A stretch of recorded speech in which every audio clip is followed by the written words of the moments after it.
roll. Like this is great. There's so many great JWong moments, but both of these guys have such long legacies, and now they're going to collide today, right now, at Absolute Battle 8. Yep, JWong trying to make another JWong moment in himself, winning Absolute Battle 8, but he has to start on this loser side against Flash Metroid with that Urien. Man, I'll tell you what, I look at Urien and I get really excited because for me, as a Third Strike fan, seeing this character come back to life again in 5 is already a treat, but the ridiculousness, the fact that they stick to the same combos that we've been seeing in Third Strike for many, many, many, many years, it also exists now. So to kind of have that still intact, I think is really cool for me from a lore perspective. Ooh, and knocking in that crush counter fierce already, getting Justin to the corner, and Justin, just his typical stuff, very patient, very slow play, just trying to find his opportunities, not trying to push his advantage too hard in some areas. But gosh, crush counter and an Aegis coming out. Ooh, wow! Tech. Okay, that was nice. That was sick. So I guess let's talk a little bit about what we can expect from Urien. That is one of them. Oh yeah, we'll see a lot of that. Aegis Reflector is one of the centerpieces of Urien. Not only does it help reflect projectiles, which, I mean, it's what it's designed to do, but it's also used to help cut off options for your opponent and also use it as a combo tool. There's also ways that you'd use it for resets or setting up really unfavorable Okuzemi setups. And just how he got the offense started last round with the crush counter neutral, he finds it once again, but now he is finding himself in the corner. Man, that fear's paying dividends, but Justin striking back with a crush counter of his own. And nothing follow it, but maybe some throw loops now. That's 2. Does he stop at 2? Everyone stops at 2. It's the rule of 3s, man. Okay. Tries to cover himself up. So no response from Justin. Has all the meter, could use that. The uppercut as so desired, but now the call out from Flash, and there it is. Quickly with the response here. But Justin taking a step back, poking, trying to find some sort of an opening, look for something that's negative. The dash forward. This is where it usually catches people by surprise. Same thing with the dive, like we see when it's also the same idea of the EX ducking. That I can't tell you how many rounds I've won with Dudley off of EX ducking into throw. Just people don't expect it sometimes. Exactly, just like that, Peter not expecting it, but Justin not expecting the EX shoulder tackle coming out now, and once again coming out, but trading this time. Now you gotta be careful, JWong, he's got that V-trigger on deck. If he gets one solid hit, that could lead into a critical art, but there's a solid hit for Peter, and that's gonna get a lot of corner carry as well. And a counter hit to start things off, looking really strong now. A little bit of butter on it before just letting it rock. Okay. And it looks like Peter starts to take game 1. You know, I would say this is going to sound really dumb, but Justin was winning the whole time up until he wasn't winning anymore. He was playing the neutral very well, and then he just kind of lost. He got hit once, and then it was just kind of curtains from there. Yeah, I mean, I think that's par for the course, though, right? I mean, when you think about Karin, she's kind of glass cannon. Oh, my right? goodness. Oh, my God, the shimmy. 1, 2, 3. Oh, God, it's not there. But to return to that point, Karin's like glass cannon, right? So when you go against someone like Urien, who has like ridiculous damage, when he touches you with meter, things get scary very quickly. All right, so Justin now activating. That's going to hit. Yes, sir. Justin able to convert now. Got the critical art, and that should be it. Unless the Aegis. Okay, I don't know why that would have worked, but I've just never seen that situation before. Okay.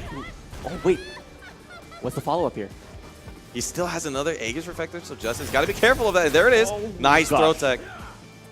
He also still has meter. He still has EX. Man, that stand fears, Peter knows that has paid dividends for him. Almost every time it's come out, it's been a crush counter, but Justin not having it. Yeah. Crouching jab will take him out of this round. Stand fierce crush counter, dude, is ridiculous. It just, off of that, you get so, as they spin out, you look for the dash forward into the crouch fierce, and you just launch them into this world of pain. And not only that, it's always the reset too. It feels similar to Balrog, right? When people crush counter in this game, it hurts really, really badly. Not only from the damage perspective, but just positioning alone. Exactly. And so now, looks like Justin's trying to just not push buttons. He doesn't want to get crush counter, staying a little bit farther back, trying to stay out of range of that. Wow, almost got whiff punish on that V-skill. Got to be careful there. But pushing Peter to the corner, and Peter once again fighting out with just a shoulder combo. Here's the follow-up here. Cross up? Yes, but good blocks there from Peter. And now jumping from JWong, trying to get a little bit more offensive, recognizes he has a lot of resources. Look at all the wildlife building up here for Peter. He's got to make something happen here. The Aegis is out. Is he going to bounce on it? Yes, he will. Ooh, sick reset. Hold steady.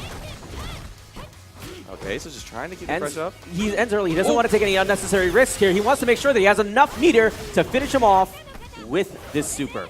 Yep, and that will certainly take it. This super does a whole bunch of damage, and he only had a whole little amount of health. And he's looking pretty good now, Justin. There were never those moments of just extreme turnaround. Sure. He didn't have those moments of neutral where it was he's winning, and then all of a sudden he got crush counter and just huge momentum shift in favor of Peter.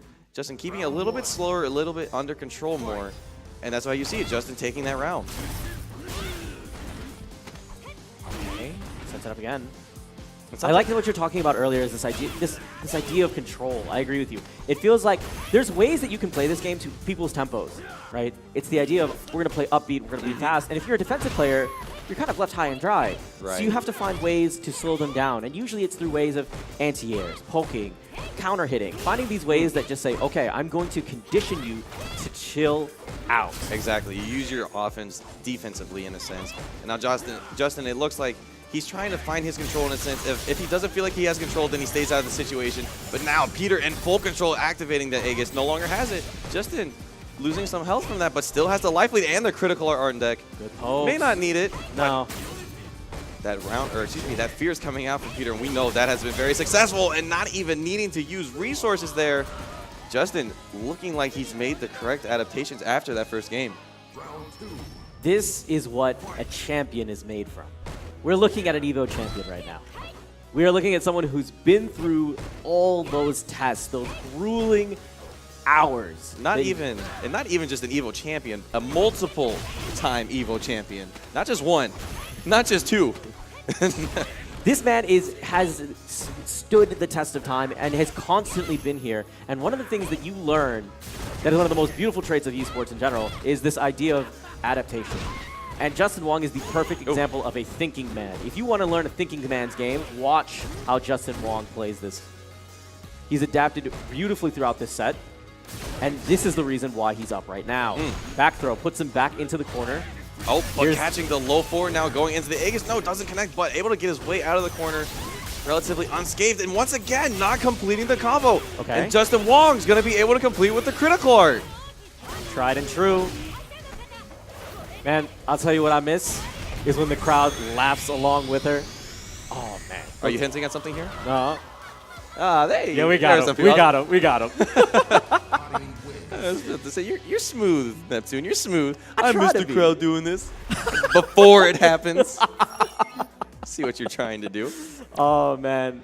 All right, so now let's see if Peter can see what Justin is trying to do in these rounds, because it just seems like ever since that first game, he just hasn't had that control like he had. He's not finding these stray crush counters in the neutral game, and now trying to resort to a little bit slower fireball game even. He also hasn't had, like, you remember the first round?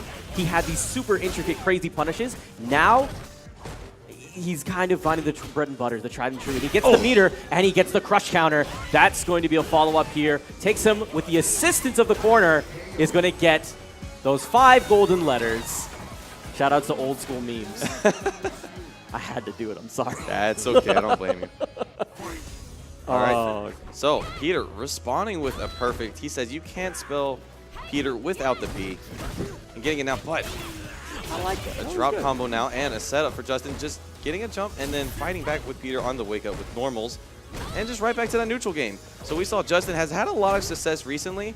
It's just really that one crush counter that comes out for Peter is all he needs to get his game going. Yeah. Oh. Okay.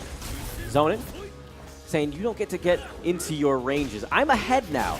Peter is doing a great job of just playing to his strengths, trying to stay outside of the range of Justin, so he can't really convert. He already has life lead because he's afraid of this exact situation. Yep, even got the side swap after that and a dash on his wake up to get the throw even closer to the corner. Another throw coming out now. He gets a solid hit that might... Oh, he jumped over it. Oh my goodness, Justin.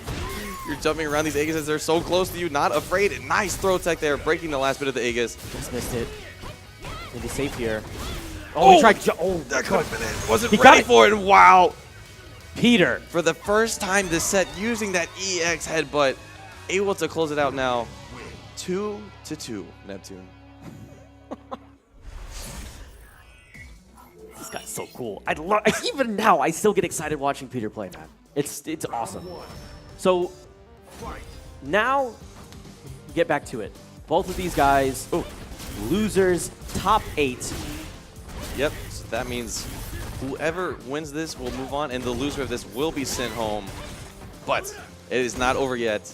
Don't want to think about loss. You only want to think about victory. In this situation, JWong activating that one, the headbutt going over that low forward.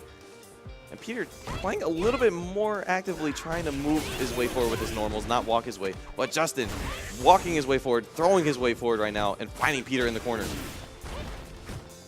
Jump in, no punish. There we go. Peter is, oh, wow. You know those feelings when you get hit with that super slow overhead? Like every single time Ibuki does overhead, and you kick yourself. Let's not talk about that. That hurts me inside just thinking My about that. soul dies a little bit every time I get hit by that. It looks like Justin thought he had time to wake up with the normal. He got hit. It was counter hit. But anyways, moving along now. Peter is on match point here. Ooh. Already looking pretty good for him. Having the corner position, this is a rare sighting. When we've seen him in the corner, usually wins, but the side swap from Justin. Oh, cross under also puts Peter into the corner, and now he gets advantage here. Another situation where you have to worry about throws on Okazemi. Here's the follow-up. Activation now very close to stun, and that's going to stun. Let's see if Justin needs to use any meters to close this one out. No, it's just going for the reset. Other side, might regret that one. Does not. That low forward going into the Rekkas. We are now on match point for both players. Justin has the meter advantage, but Peter has definitely the crush counter advantage so far. For sure. I mean, the conversions that have been coming off of Peter has been ridiculous. But, I mean, with the full stick of butter, Justin has quickly used that to convert and clear out rounds effectively. And a lot of jumps coming out now for Justin. That's 3 already this round. Was able to jump over one fire, but only one of those connecting. Nice throw tech there, still keeping Peter in the corner. And the anti-aero background house. Good. Says no more of that. I haven't seen a ton of them coming out of Peter, now that I think more about it, right? When it comes to the anti-airs, usually you try to have to catch them whenever they're pretty early into the jumps, towards their apex with forward strong.